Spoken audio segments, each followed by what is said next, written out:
Hello and welcome back to the Google APIs for Rust and YouTube Uploader development stream. It's 6 p.m.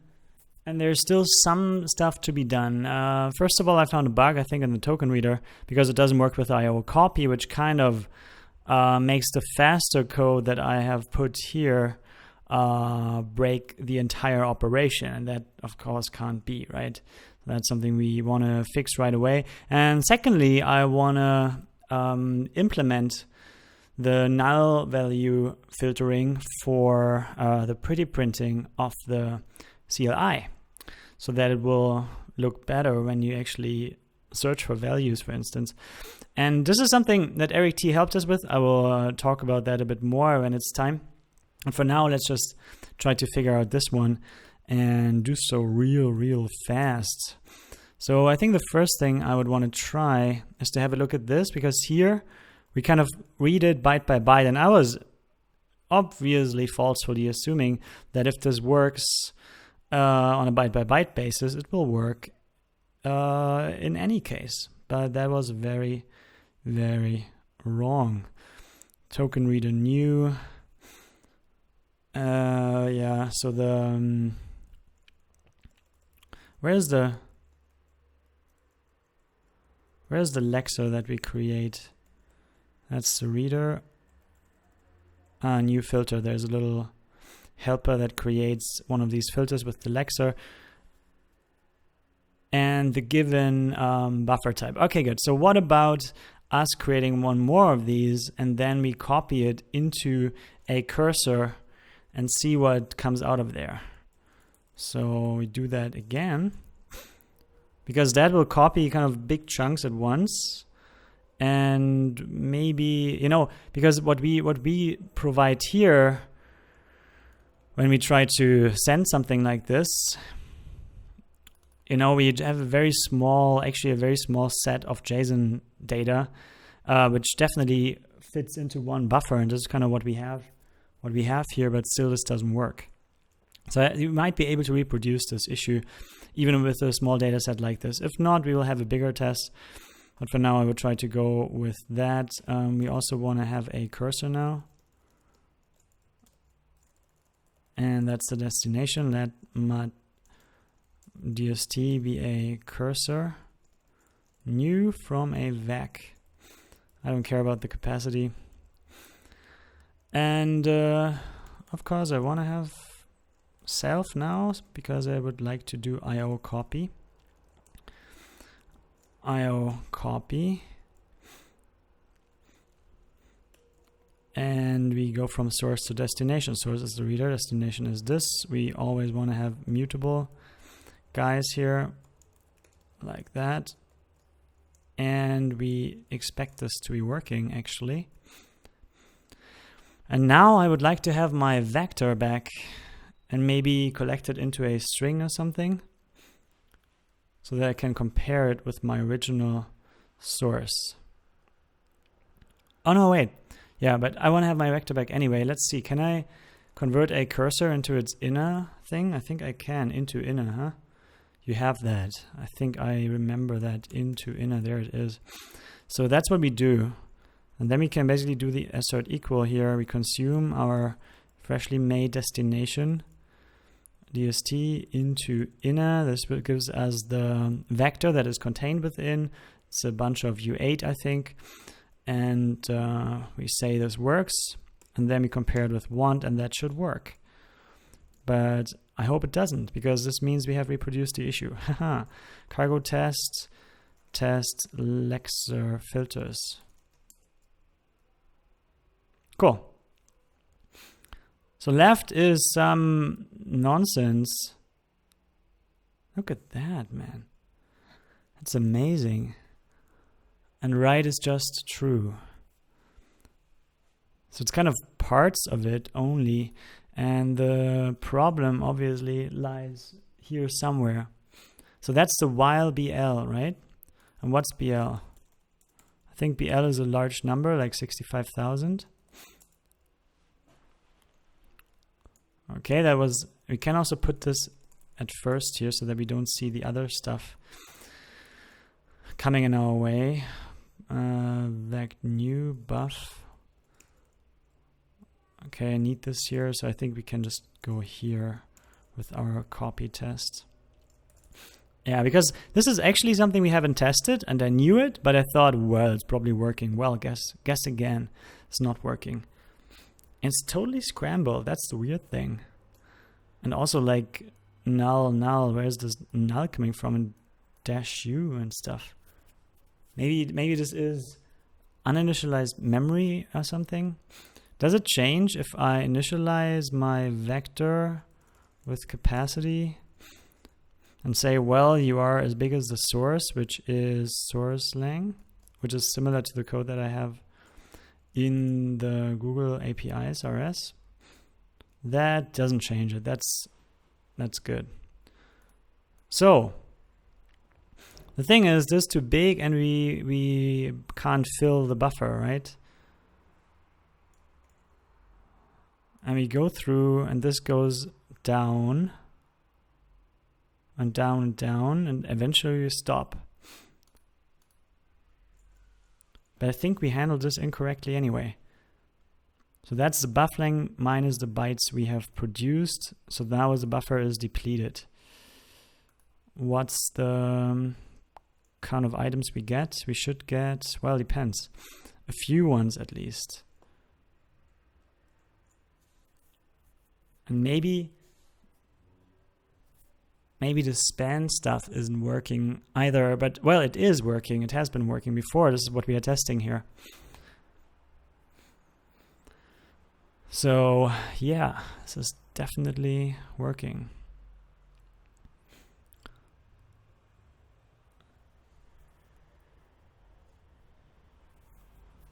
Yeah. Okay, so let's look deeply into what we get here. Let's print the, maybe copy memory doesn't really work or something. It does work.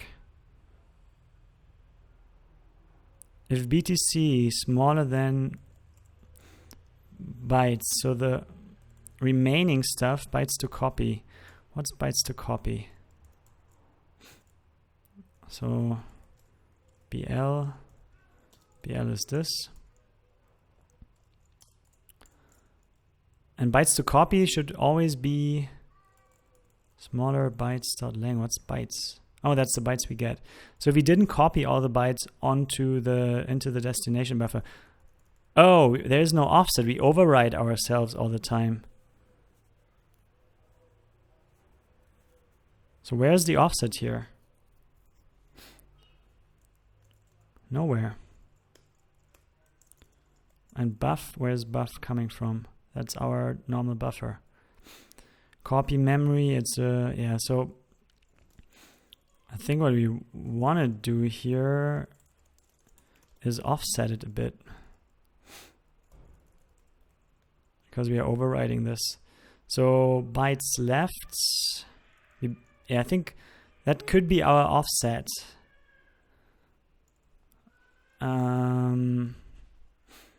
Like the length minus bytes left, that's the amount of bytes copied. Bytes to copy is something that is local per token here, but yeah, I think that's what we could do. Similar to this one here. So buff lang minus BL to the end. That's the length of the buffer. It's too long, basically. But we could also limit it if we wanted to, which is actually the same thing again.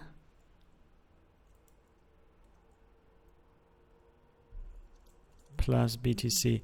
So didn't like it for some reason. Oh, what? It's also borrowed as mutable. Oh. Yeah, let DST be, oh well, can I do it like this?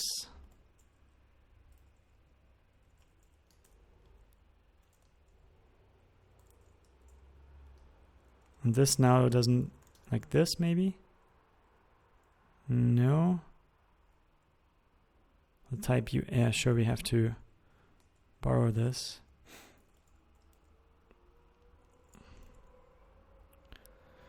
Error, mismatch types.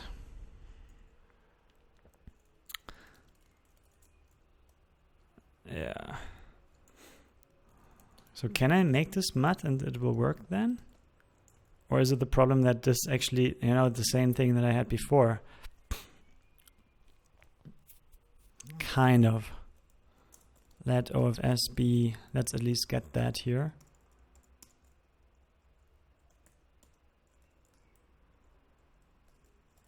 O of S, and that's, maybe this will also fix it. It will, and then we don't need this intermediate variable. And bump it in there, and that should already do something for us. Yeah, definitely. Let's see. Cool, so that now works. So a silly mistake here that we did. Print is all gone. And I trust it good enough to try again with the bigger fish. And yeah, we'll just have to trust it that it will properly, it keeps going, right? And we have already checked that if it's a buffer underflow, that we will push it and keep the reminder. If we hit it, we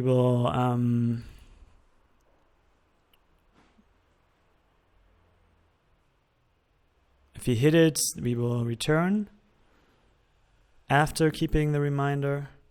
So I think this is totally cool now. So that also closes issue, which one? Issue 6. Fix token reader.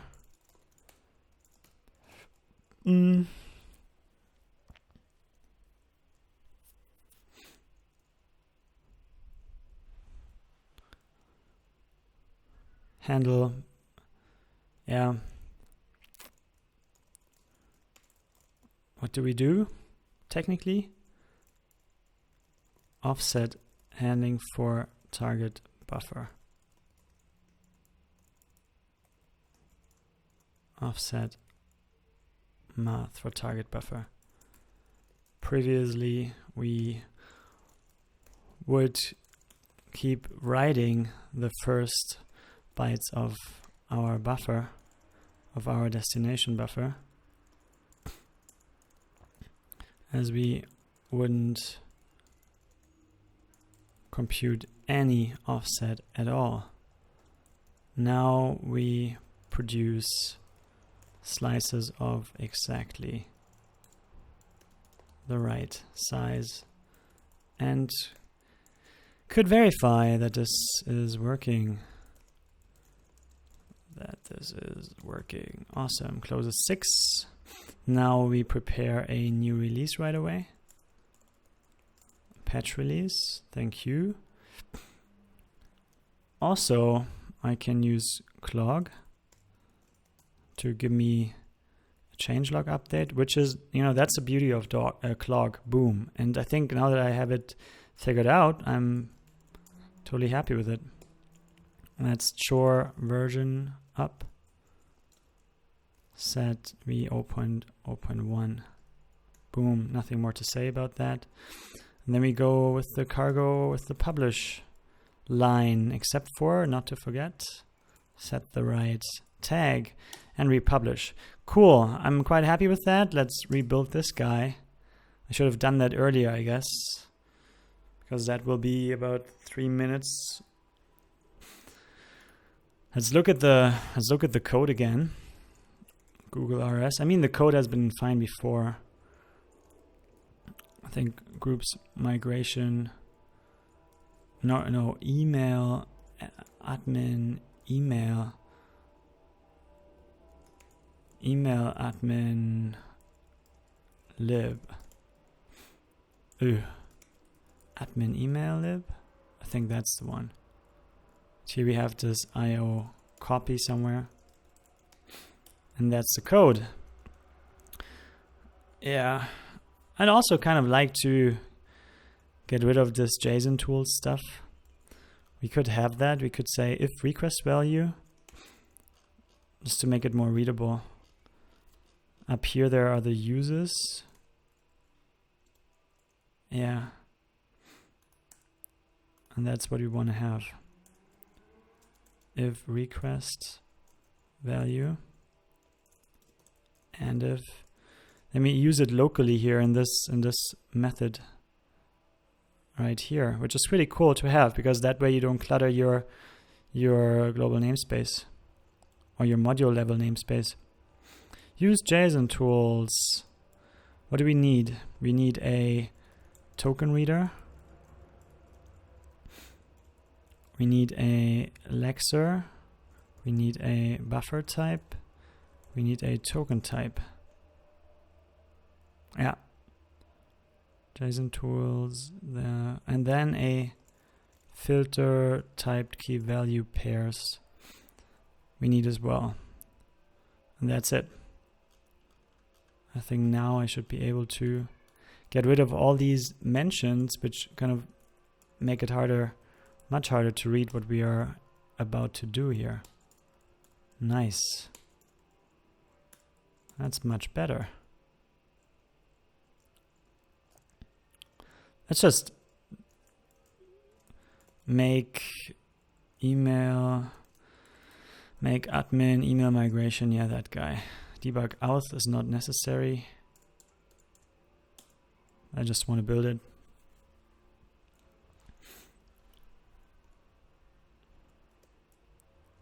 Did that work? It did. That's very nice. So yeah, we fixed this issue already, so it's kind of time to say goodbye, but I would like to at least see that this is actually working. Okay, so it's compiling, that's good. Now let's get the YouTube line here. Oops, YouTube 3. This one.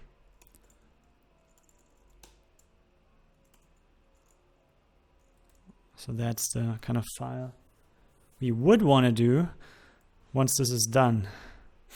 If it is ever done eventually, yeah, that would be totally awesome. Yeah. Here we go. This can look better once we have these built-in, or these extensions to the standard iterator, that we can bring our own stuff onto it basically, and then have constructors. So we can just say, we can basically build it from the lexer and not have to invert it like this. So it's lexer and then dot filter key value pairs for null, and then we stuff that into a token reader. That will be much easier to read, I think. Yeah, but the cool thing is now this will be much faster, higher bandwidth, because we don't do that many conversions anymore. And we are done here. Let's try it. Cool. Oh, yeah, that actually worked. The debug here kind of kicked ass. Yeah, cool. So that works. We are back. And I must say thanks for watching and have a great day.